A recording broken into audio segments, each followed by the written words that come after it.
Hello student, welcome back to Mighty Zeta 24/7। This is Anita Sharma, your history mentor. कैसे आप सब लोग और कैसे चल रही है आपकी हिस्ट्री के एग्जाम की प्रिपरेशन? आई होप सभी बच्चे अच्छे होंगे और अपने हिस्ट्री के एग्जाम की प्रिपरेशन में बहुत जोर शोर से लग रहे होंगे।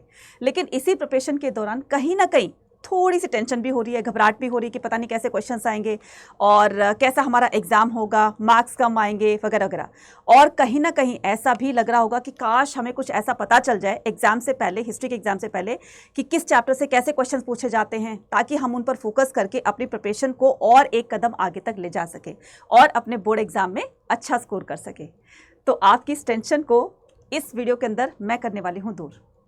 आपको कुछ ऐसा बताने वाली हूँ जो आपके एग्जाम पॉइंट ऑफ व्यू से बहुत बहुत ज़्यादा इंपॉर्टेंट होने वाले हैं। किस चैप्टर से कैसे क्वेश्चंस आने वाले हैं, साथ साथ मैं आपको ये भी बताने वाली हूँ, और उन क्वेश्चन को कैसे आपको अपने आंसर शीट के अंदर प्रेजेंट करना है, कैसे लिखना है, क्या क्या लिखना है, वो सारी चीज़ें बताने वाली हूँ आज की इस वीडियो के अंदर। मुझे लगता है कि इसको सुन करके थोड़ी सी आपके चेहरे पर ना चमक आ गई होगी, थोड़ा सा जो है वो क्यूरियोसिटी हो रही होगी कि मैम क्या बताने वाली है ना। तो इसको देखने के लिए और इसको समझने के लिए और इसको जानने के लिए वीडियो को लास्ट तक देखना है। और अगर आप चैनल पर नए तो चैनल को सब्सक्राइब जरूर करना है और इस वीडियो को ज़्यादा से ज़्यादा अपने नेटवर्क तक शेयर भी कर देना है, ताकि इस टाइम जो भी बच्चा हिस्ट्री का एग्जाम देने जा रहा है उसको ये सारी चीज़ें पता चल जाए। ठीक है, सो स्टार्ट करते हैं। समय और शिक्षा का सही उपयोग ही व्यक्ति को सफल बनाता है। तो अभी आपका एग्जाम है और शिक्षा का माहौल भी चल रहा है और ये समय भी चल रहा है, तो यही चीज़ें आपको दोनों क्या करेगी, सक्सेस की तरफ लेकर जाएगी। तो सबसे पहले हम यहाँ पर बात करते हैं, सबसे पहले हम बात करते हैं कि किस चैप्टर से कैसे क्वेश्चंस पूछे जाते हैं। ये हमारा आज का टॉपिक है। ठीक है, तो वही सब मैं आपको बताने वाली हूँ। और कहीं पर अगर आप नोटबुक वगैरह लेकर बैठे हुए हो तो उसमें नोट भी करते जाइएगा, है ना। तो सबसे पहले मैं आपको बताऊंगी कि हिस्ट्री के क्वेश्चन पेपर का पैटर्न क्या होता है, जैसे कि आपको पहले ही पता होगा, है ना। तो हिस्ट्री के क्वेश्चन पेपर में, ठीक है, आपकी 3 बुक होती हैं, राइट। 3 बुक में से 25, 25, 25 तीनों का इक्वल वेटेज है ना। और आपके 5 मार्क्स के आपका मैप बेस्ड क्वेश्चन आएंगे, राइट। तो तीनों बुक से आपके 1 मार्क के 7, 7, 7 क्वेश्चन आएंगे। फिर आपके शॉर्ट आंसर्स होंगे जो कि हर एक बुक से आपके 2, 2, 2, 2 क्वेश्चन आएंगे। टोटल 6 क्वेश्चन होंगे और हर एक क्वेश्चन कैरी करेगा आपका 3 मार्क्स। टोटल कितने हो गए आपके 18 मार्क्स। उसके बाद हो गए आपके लॉन्ग आंसर्स भी तीनों बुक से एक एक पूछे जाएंगे, जो कि कैरी करेंगे कितने आपके 24 मार्क्स। इसके अलावा हर एक बुक से आपका एक एक सोर्स बेस्ड क्वेश्चन आएगा, जो कि कैरी करेगा कितने आपके 12 मार्क्स। ठीक है, जो कि कैरी करेगा 12 मार्क्स। इसके अलावा आपके मैप बेस्ड क्वेश्चन भी आएंगे, है ना। तो मैप बेस्ड क्वेश्चन कहाँ से पूछे जाएंगे, इस पर भी मैं आपको एक वीडियो बनाकर दे दूंगी, जिससे कि आप थोड़ा सा मैप पर भी अपना फोकस कर सके। और 20 मार्क्स के आपकी प्रैक्टिकल है और 80 मार्क्स की आपकी थ्योरी है। तो टोटल मिलाकर कितने हो गए आपके 100 मार्क्स हो गए। अब हम यहाँ पर फर्स्ट चैप्टर की बात करने वाले हैं, ब्रीक, पीस एंड बोन्स की। तो ब्रीक, पीस एंड बोन्स में किस तरह के क्वेश्चन पूछे जाएंगे इस चैप्टर से, है ना। तो सबसे पहले मैं बात करूंगी इसकी सबसिस्टेंस स्ट्रेटेजी की। तो सबसिस्टेंस स्ट्रेटेजी में क्या बताना है आपको कि एग्रीकल्चर वो कैसे किया करते थे, है ना, और क्या क्या टेक्नोलॉजीज यूज करते थे जिसकी वजह से वो एग्रीकल्चर किया करते थे। थोड़ा सा इंट्रो इसमें देना है, ठीक है। इसमें आपका ये 3 मार्क्स का क्वेश्चन आएगा, राइट। उसके बाद मोहनजोदारो और प्लान अर्बन सेंटर के अंदर आपको ये 2 चीजें तो बहुत बहुत ज्यादा इंपॉर्टेंट बतानी है ना। तो इसके डोमेस्टिक आर्किटेक्चर के बारे में और इसका ड्रेनेज सिस्टम के बारे में। तो डोमेस्टिक आर्किटेक्चर में इसके आप बता दो कि सेटलमेंट्स कैसे होते थे, लोग किस तरह के घरों में रहा करते थे, है ना। इसका ड्रेनेज सिस्टम कैसे बना हुआ था। तो पूरा का पूरा आप इसको डिफाइन कर दोगे। जो भी आपको मोहनजोदारो से रिलेटेड जो भी आपको इन्फॉर्मेशन पता है, जो भी बातें पता है, जो भी पॉइंट्स पता है, आप उसमें सारे के सारे मेंशन कर देंगे। ठीक है, नाउ अब बात करते हैं सोशियो इकोनॉमिक डिफरेंसेस। अब जब हमें ब्यूराइल्स मिले, डेड मिले, तो उनके साथ में हमें बहुत सारी पॉटरीज वगैरह मिली, बहुत सारी ज्वेलरीज वगैरह मिली, है ना। तो जिनके साथ हमें कुछ कॉस्टली आइटम मिले, इससे पता चलता है कि वो थोड़े से पैसे वाले थे, है ना, रिच फैमिली से बिलोंग करते थे। जिसके साथ ऑर्डिनरी मिट्टी के बर्तन या पत्थर के जो बर्तन वगैरह होते थे, है ना, या कुछ भी नहीं मिला, तो इससे पता चलता है कि वो थोड़े से पुअर फैमिली से बिलोंग करते थे। तो सोशल डिफरेंसेस को एक्सप्लेन करते हुए आप ये पूरा का पूरा बताएंगे। देन उसके बाद इकोनॉमिक डिफरेंसेस, है ना, तो आप उसमें थोड़ा सा क्या करोगे, अगर वो 8 मार्क्स में आता है तो थोड़ा सा आप इसमें क्राफ्ट प्रोडक्शन के बारे में भी बताएंगे। क्लियर, ठीक है। तो उसके बाद आएगा आपका क्राफ्ट प्रोडक्शन। तो क्राफ्ट प्रोडक्शन में क्या करना है आपको, पूरा का पूरा क्राफ्ट प्रोडक्शन में कहाँ से कौन सी मटेरियल लाई जाती थी, है ना, कौन सी मेटल लाई जाती थी और उस मेटल से क्या क्या ऑब्जेक्ट वगैरह बनाए जाते थे। तो पूरा का पूरा आपको डिफाइन करना है, ठीक है। जैसे लोथल से आता था, क्या कार्डलेनियन आता था, लापिस लाजुली शोरतुघई से आता था, कॉपर खेतरी से आता था, ये सब कुछ इसमें डिफाइन करना है। इसके बाद इस चैप्टर से आपके मैप बेस्ड क्वेश्चन भी आएंगे, साइड से क्वेश्चन पूछे जाएंगे। फॉर एग्जाम्पल आएगा आपका कि बनावली हो गया, राखीगढ़ी हो गया, है ना, कालीबंगा हो गया, जहाँ से हमें प्लोड फील्ड के प्रूफ मिले, प्लो कहां से मिले, इस तरह के आपको वो साइड से क्वेश्चंस आपके मैप बेस्ड क्वेश्चंस आएंगे। ठीक है, देन उसके बाद बात करते हैं किंग्स, फार्मर्स एंड टाउन की, जो कि हमारा क्या है, सेकंड चैप्टर है। ठीक है, जो कि क्या है, हमारा सेकंड चैप्टर है। किंग्स, फार्मर्स एंड टाउन से इसको ध्यान से देखना, यहां से हर बार आपका 8 मार्क का क्वेश्चन आता है, हर बार। ठीक है, हर बार।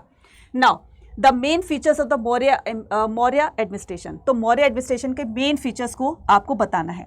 अब इसके बारे में हमें कहाँ कहाँ से कैसे कैसे पता चलता है, तो पूरी की पूरी इसमें बातें बता दोगे आप, पॉइंट्स बता दोगे, ठीक है। फॉर एग्जांपल कि हमें पहले तो मौर्य साम्राज्य को पूरा का पूरा डिफाइन करना है, फिर मौर्य साम्राज्य के बारे में हमें कहाँ कहाँ से सोर्सेज जो है वो मिले जिसकी वजह से हम मौर्य साम्राज्य के बारे में इतना जान पाए, उसकी आर्मी कैसे थी, मेगास्थनीज की इंडिका बुक के बारे में बता देना कि उसने क्या क्या उसमें डिफाइन किया हुआ है, अर्थशास्त्र कौटिल्य ने जो लिखी थी उसमें पूरा का पूरा बताया हुआ है। तो सारा का सारा अगर ये 8 मार्क्स में आता है, वैसे तो ये 8 मार्क्स में ही पूछा जाता है, पूरा का पूरा इसको डिफाइन कर दोगे, लेकिन पॉइंट्स में और हेडिंग बना करके आपको डिफाइन करना है।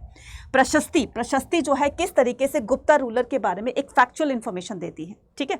तो प्रशस्ति क्या होती है, सबसे पहले इसको डिफाइन करना है, उसके बाद में किस कहाँ कहाँ से हमें प्रशस्ति किस किस राजा के रिगार्डिंग मिली, वो सारा का सारा डिफाइन कर दोगे, ठीक है। नाउ आता है मगध को क्यों इतना पावरफुल महाजनपद कहा जाता है, तो इसमें जो है वो आपको बहुत सारे पॉइंट आपको याद होंगे, जैसे मैंने करवाया भी था, है ना, और नहीं करवाया, नहीं समझा है तो जाकर के इस चैप्टर की वन शॉट देखिएगा, पूरा का पूरा ये चैप्टर समझ में आ जाएगा। नंबर 1 सॉइल की फर्टिलिटी की वजह से, आयरन माइंस की वजह से, है ना, और साथ साथ में फॉरेस्ट की वजह से, है ना, एलिफेंट पाए जाते थे, तो बहुत सारे ऐसे रीजन थे जिसकी वजह से मगध जो है वो सबसे पावरफुल महाजनपद बनता है, ठीक है। और राजाओं का एम्बिशियस होना, है ना, सारा का सारा इसमें डिफाइन कर दोगे। Sources to reconstruct the history of the Maurya empire, हमें मौर्य एम्पायर के हिस्ट्री को जानने के लिए कौन कौन से सोर्सेज हमें हेल्प करते हैं वो पूरा का पूरा बता दोगे। एग्रीकल्चर, इसमें क्या है, इसमें तो पूरा डिफाइन करोगे जो कि 8 मार्क्स में आएगा, इसमें पर्टिकुलर जो कुछ पूछा गया है उसी को आप डिफाइन करोगे।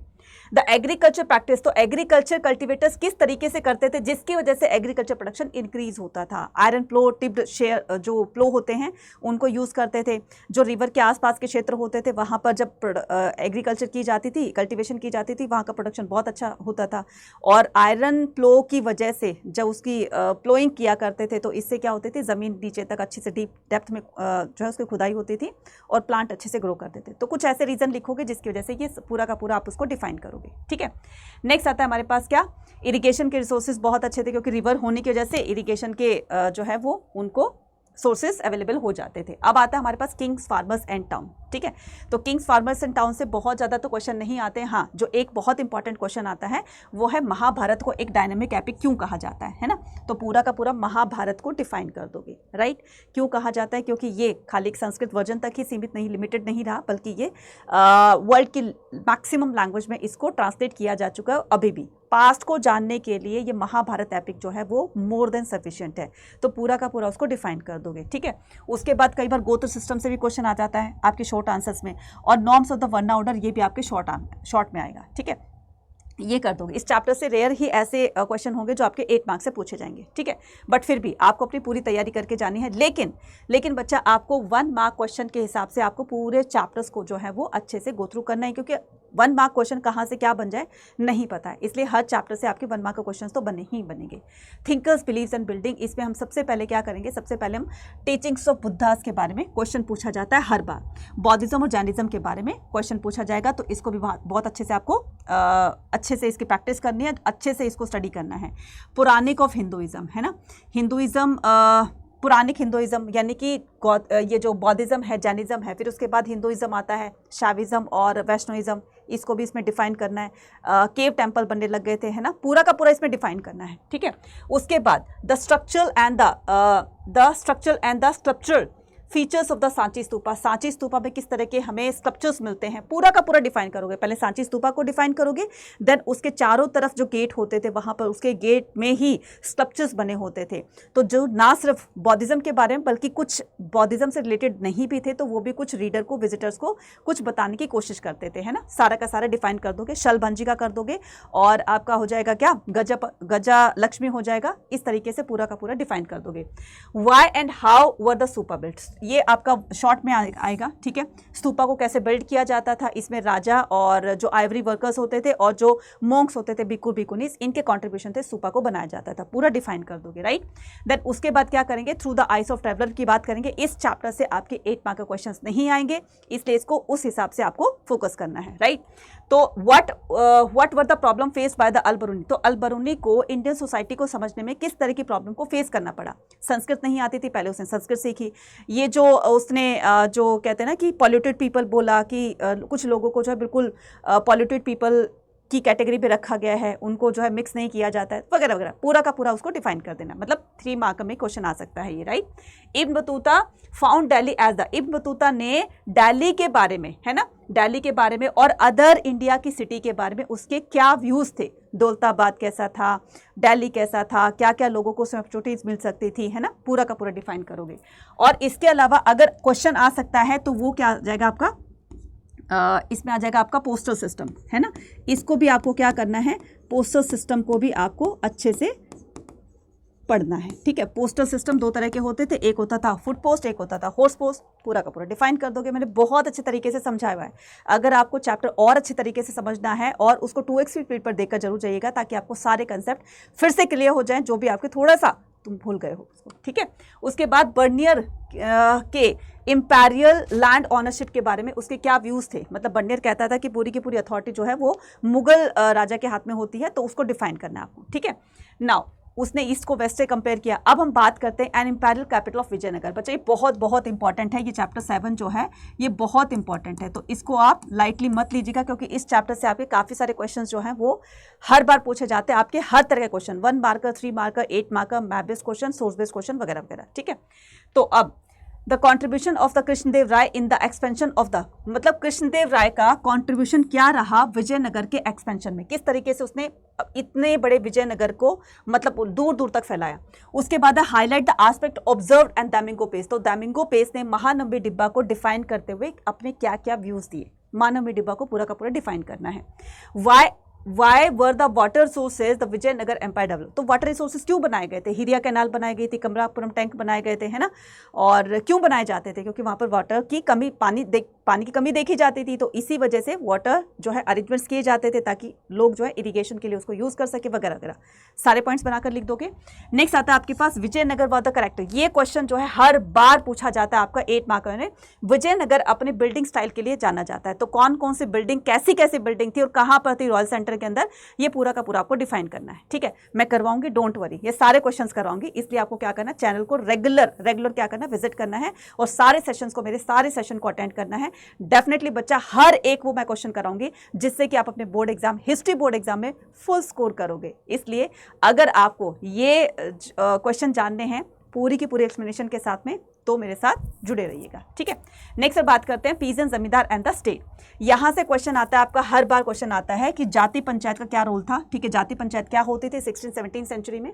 एक्सप्लेन व्हाई द आईने अकबरी, आईने अकबरी हमारे हाथ एक ऐसा डॉक्यूमेंट लगा, एक ऐसी बुक हमारे हाथ लगी जिससे हम मुगल एम्पायर के बारे में, खास करके अकबर के रीजन में किस किस तरह से क्या क्या एक्टिविटीज होती थी उसके स्टेट में, पूरी की पूरी इंफॉर्मेशन, मतलब मोर देन ये सफिशिएंट है और बहुत सारी इंफॉर्मेशन हमें आईने अकबरी से पता चलती है।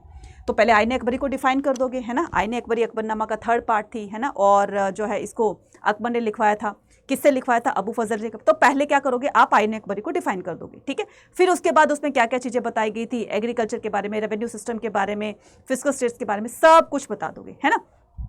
नेक्स्ट, तो जैसा क्वेश्चन पूछा जाए 3 मार्क में आता है तो बहुत ज़्यादा आपको बड़ा नहीं लिखना है, और अगर 8 मार्क में आता है तो जो भी आपको इससे रिलेटेड पॉइंट्स याद आते रहते सब कुछ लिख देना, है ना। बिल्कुल टेंशन नहीं लेनी आपको, ठीक है, बिल्कुल कॉन्फिडेंट हो करके अपने आंसर्स को लिखना है। द रोल ऑफ द जमींदार during the Mughal period, Mughal period में जमींदार का रोल क्या होता था, तो जमींदार एक बहुत इंपॉर्टेंट रोल प्ले करता था, है ना। एक तरीके से राजा का बर्डन कम करता था, राइट, कलेक्शन करना, रेवेन्यू कलेक्शन करना, और अपने अंडर जितने भी उनके विलेजेस आते थे सबकी देखभाल करना, वगैरह वगैरह, तो रोल ऑफ द जमींदार कर दोगे। उसके बाद रोल ऑफ द विमेन, ये बहुत इंपॉर्टेंट है, ये बहुत इंपॉर्टेंट है। अगेरियन सोसाइटी में जो कि 16 और 17 सेंचुरी के दौरान विमेन की क्या इंपॉर्टेंस थी और विमेन को क्यों इतना इंपॉर्टेंस माना जाता था अगेरियन सोसाइटी में, ये सब लिख दोगे। नेक्स्ट बात करते हैं हम क्या, colonialism and the country side की बात करते हैं, ठीक है। यहाँ से हमारी मॉडर्न हिस्ट्री स्टार्ट हो जाती है। ब्रिटिशर्स के आने के बाद किस तरीके से उन्होंने लैंड रेवेन्यू पॉलिसीज जो है इंडिया पर लागू करी, और सबसे पहले बंगाल से उन्होंने किस तरीके से वो स्टार्ट किया था, है ना। तो सबसे पहले हम यहाँ पर बात करेंगे परमानेंट सेटलमेंट की।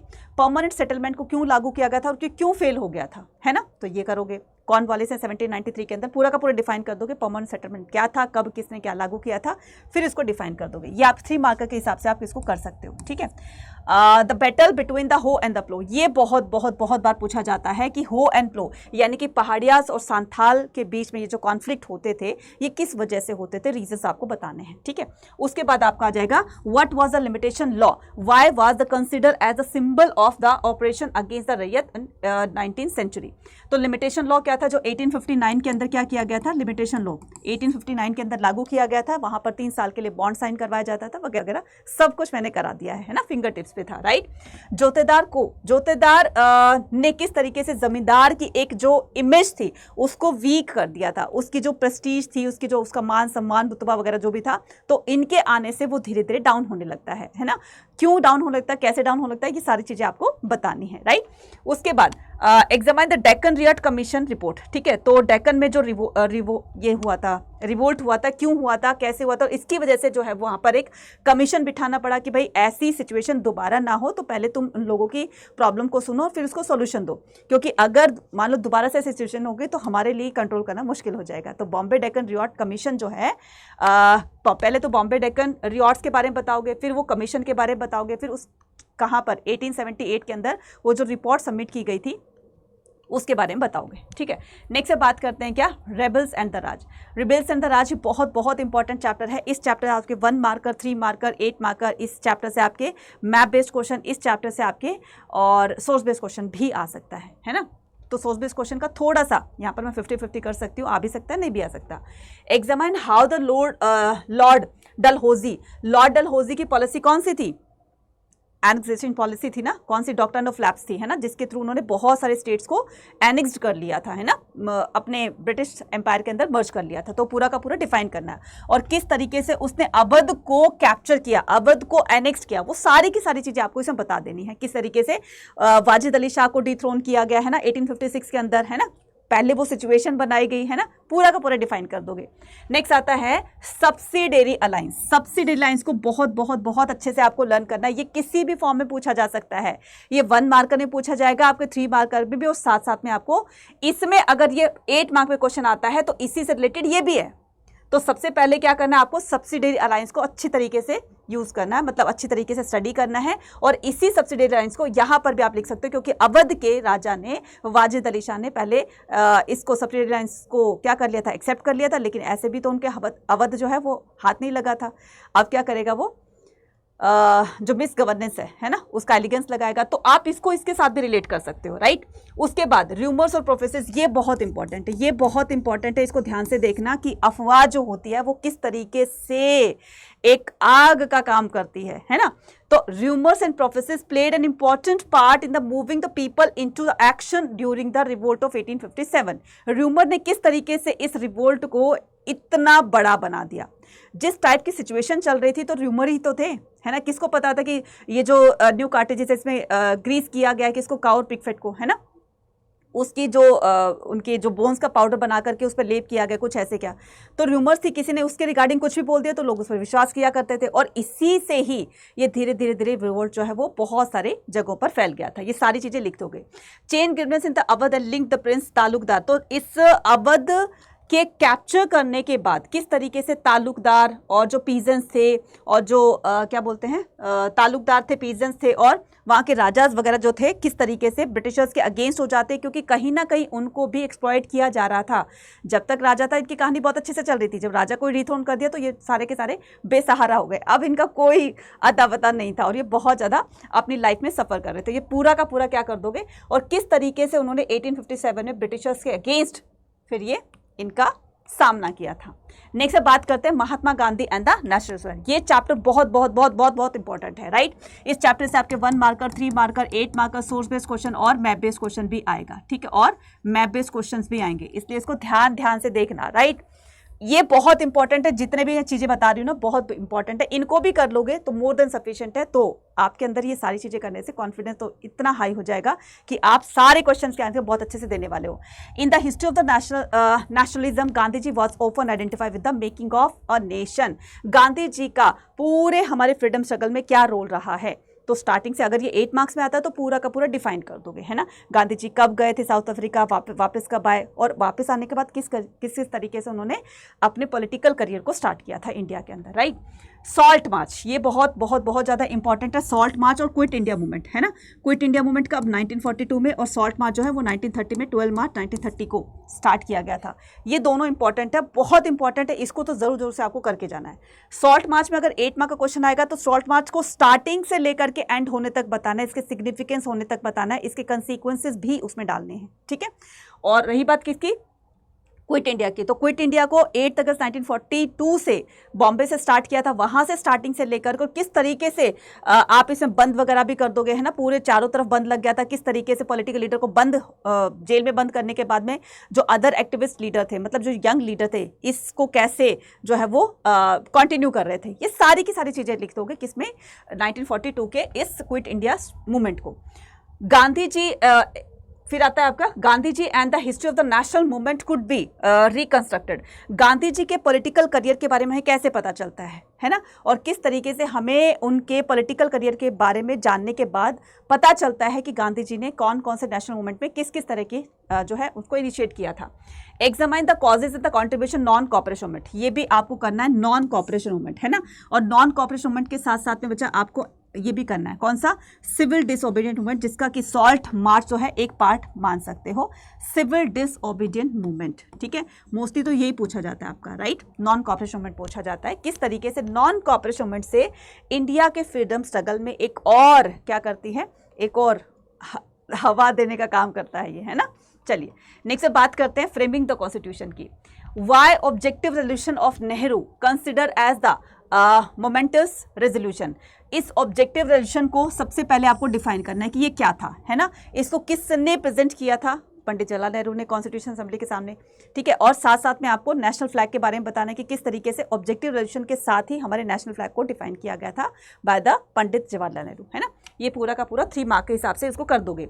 डिस्कस विद द, बच्चा मैं ये सारे इतना कॉन्फिडेंटली क्यों बोल रही हूँ, क्योंकि इतने सालों का एक्सपीरियंस, मेरी एक्सपर्टाइज बता रही है कि इस तरह के चैप्टर्स जो हैं वो आपके इस तरह के क्वेश्चंस इतने इतने मार्क्स से पूछे जा सकते हैं। इसलिए विश्वास रखिएगा, जो मैं बता रही हूँ डेफिनेटली कह रही हूँ, यही क्वेश्चन जो है वो आपके बोर्ड एग्जाम में देख लेना आने वाले हैं पक्का, है ना। चलिए, तो the discuss with the constitution assembly were also influence by the opinion express by the public, ठीक है। अभी जो कॉन्स्टिट्यूशन असेंबली बनाई गई थी, अलग अलग इसमें कम्युनिटी के जो लीडर थे, कोई पीजेंट्स की तरफ से था, कोई ट्राइबल की तरफ से था, है ना, कोई डिप्रेस क्लास की तरफ से था, कोई जो है किसी माइनॉरिटी की तरफ से था, तो सभी जो लीडर थे अपनी अपनी कम्युनिटी के हिसाब से अपनी बात को, ओपिनियन को रख रहे थे, और इन्हीं के हिसाब से हमारे कॉन्स्टिट्यूशन को फ्रेम किया जाता है, इनके लिए हम क्या अच्छा कर सकते हैं वगैरह वगैरह, है ना, पूरा का पूरा डिफाइन कर दोगे। How did the constitution assembly of India protected the power of the central government and explain. तो आपको बताना है किस तरीके से हमारे कॉन्स्टिट्यूशन में India protected the power of the central government, explain. तो किस तरीके से सेंट्रल गवर्नमेंट को पावर देकर हम सेंट्रल गवर्नमेंट को स्ट्रांग बना सकते हैं, इस पे किस किसने कौन कौन सी ओपिनियन दी, ये पूरा का पूरा आपको डिफाइन करना है। नेक्स्ट आता है views of the issue separate electorate. तो सेपरेट इलेक्ट्रेट को लेकर के कि कौन इसके फेवर में था, कौन इसके डिसफेवर में था, है ना, कौन से अगेंस्ट था, वो पूरा का पूरा आप डिफाइन कर दोगे, है ना।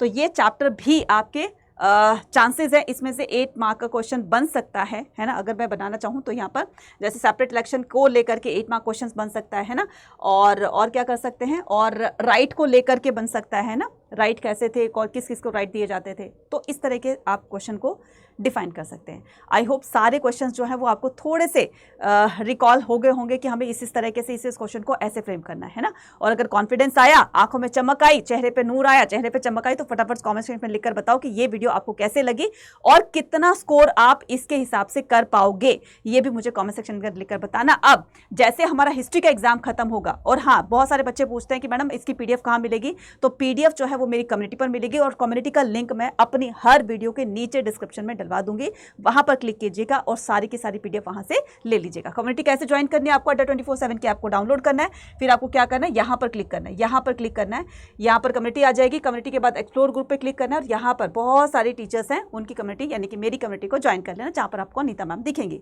जैसे आपका हिस्ट्री का एग्जाम खत्म होगा, वैसे ही फटाफट से आपको क्या करना है, फटाफट से आपको जुट जाना है अपनी सीयूटी की एग्जाम में, है ना। तो सीयूटी की एग्जाम की प्रिपरेशन भी मैं कराऊंगी आपको हिस्ट्री की, है ना। तो हिस्ट्री की प्रिपरेशन करने करने के लिए आपको क्या करना है, हिस्ट्री की प्रिपरेशन करने के लिए आपको प्रतिज्ञा में एनरोल करना है। तो कॉमर्स हो, साइंस हो या फिर आर्ट्स हो या फिर जीटी लैंग्वेज हो, है ना, सभी के लिए प्रतिज्ञा बैच जो है क्रैश कोर्स होने वाला है। तो अभी जाकर के इसको एनरोल करो। मेरी क्लासेस जो हिस्ट्री की होंगी वो आफ्टर एग्जाम होंगी, तो आज इसमें एनरोल कर लो और अपनी सीट को इंश्योर कर लो कि हम अनीता मैम के साथ हिस्ट्री की तैयारी पूरी तरीके से करने वाले हैं, CUET की भी, जैसे मैम ने बोर्ड एग्जाम के अंदर कराई। तो अगर आप चाहते हो, अगर अनीता मैम पर विश्वास है, CUET के अंदर भी 250 आउट ऑफ 250 हम लोग आपको दिलाएंगे, ठीक है, उस लेवल की प्रिपरेशन कराएंगे, क्योंकि आप हिस्ट्री के डोमेन की तैयारी तो अभी कर ही रहे हो, साथ साथ में कैसे क्वेश्चन पूछे जाते हैं, तो इसको मैं करवाने वाली हूँ प्रतिज्ञा के अंदर। इसमें एनरोल करने के लिए मैक्सिमम डिस्काउंट पाने के लिए कूपन कोड यूज करना है Y489। मैडम इसको यूज कैसे करना है एक बार ये और बता दीजिए। अड्डा 24/7 की एप्लीकेशन डाउनलोड कर रखी होगी ऑलरेडी आपने, है ना। ऑल कोर्सेज पर जाना है, UG PG एंट्रेंस एग्जाम पे क्लिक करना है, देन उसके बाद UG पे क्लिक करना है। ये आगे आपका CUET का क्रैश कोर्स जो कि प्रतिज्ञा होगा। ये रहा बच्चा आर्ट्स का प्रतिज्ञा कोर्स, है ना। यहाँ पर क्या करेंगे, क्लिक करेंगे हम, राइट।